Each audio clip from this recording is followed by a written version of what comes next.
Bonjour et bienvenue. En cuisine, on pense souvent aux flammes, aux couteaux, mais le plus grand danger, lui, est souvent invisible. Alors comment le maîtriser? Aujourd'hui, on va explorer une méthode redoutable pour traquer les risques, la fameuse méthode des 5 M. Allez, c'est parti. C'est vraiment la question essentielle. Une cuisine professionnelle, c'est un écosystème hyper complexe. Et le danger, il est la plupart du temps microscopique. Lutter contre la contamination, c'est un peu comme mener une bataille contre un ennemi qu'on ne voit pas. C'est un combat de tous les instants.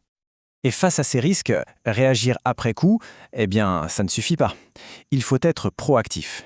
Il faut imaginer un détective qui, au lieu d'attendre que le problème arrive, analyse toute la scène pour anticiper tous les scénarios possibles.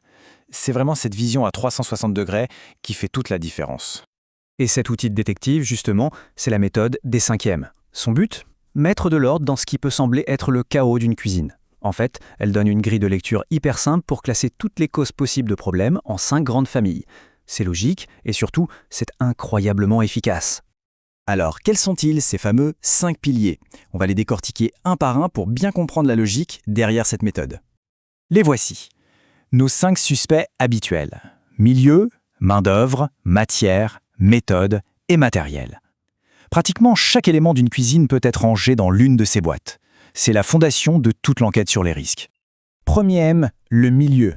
Là, il faut penser à l'environnement global, les murs, le sol, l'air. Est-ce que les locaux sont bien conçus? La ventilation est-elle suffisante? Le plan de nettoyage est-il bien respecté? Tout commence par là en fait. Un environnement sain, c'est la toute première ligne de défense. Deuxième M, la main-d'œuvre. Ici, on parle de l'humain, de l'équipe. On se pose des questions sur leur formation, leur hygiène personnelle, le fameux lavage des mains bien sûr, leur tenue de travail et un point qui est absolument critique, leur état de santé. Une personne malade en cuisine peut devenir un vecteur de contamination majeure.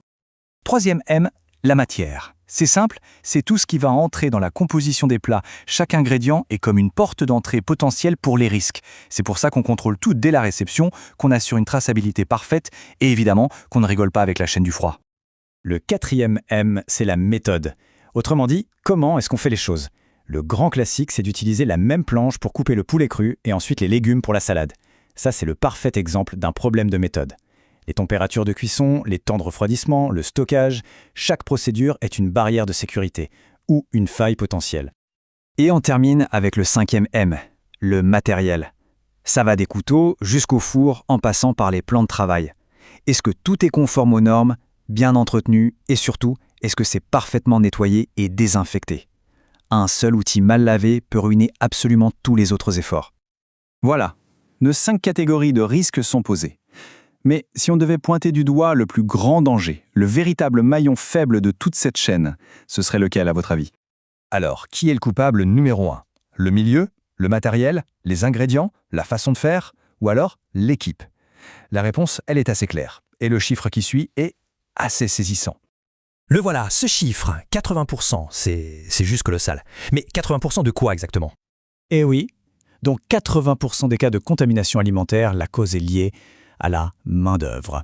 C'est bien le facteur humain qui est de très très loin le risque numéro 1. S'il n'y a qu'une chose à retenir, c'est vraiment celle-là. Cette phrase résume absolument tout. Le facteur humain est la variable la plus critique et aussi la plus imprévisible. Et c'est précisément pour ça que la formation, la sensibilisation et la responsabilisation des équipes, c'est la véritable clé de voûte de toute la sécurité alimentaire. Mais attention, se focaliser uniquement sur le personnel, ce serait une grosse erreur. Comme on le voit bien ici, le danger est partout. Un employé malade, c'est bien la main-d'œuvre. Mais une spatule mal lavée, c'est le matériel. Un produit périmé, c'est la matière. Un plafond avec de la moisissure, le milieu. Une contamination croisée, c'est la méthode. Chaque M a son propre potentiel de nuisance. Au final, quel est l'objectif de tout ça? Ce n'est pas juste une checklist à cocher, loin de là. C'est une véritable philosophie de travail. Le but ultime, c'est d'atteindre une maîtrise totale de l'environnement et des risques qui y sont liés. Alors, pourquoi cette méthode est-elle si fondamentale? Eh bien, parce qu'elle transforme une quête d'hygiène un peu abstraite en un vrai plan d'action, très concret. Elle nous force à tout regarder, à tout questionner. C'est tellement important que c'est l'une des bases de la norme internationale HACCP. Mais au-delà des acronymes, ça donne surtout aux équipes les outils pour ne plus subir les problèmes, mais bel et bien pour les anticiper. Et pour finir, juste une petite idée.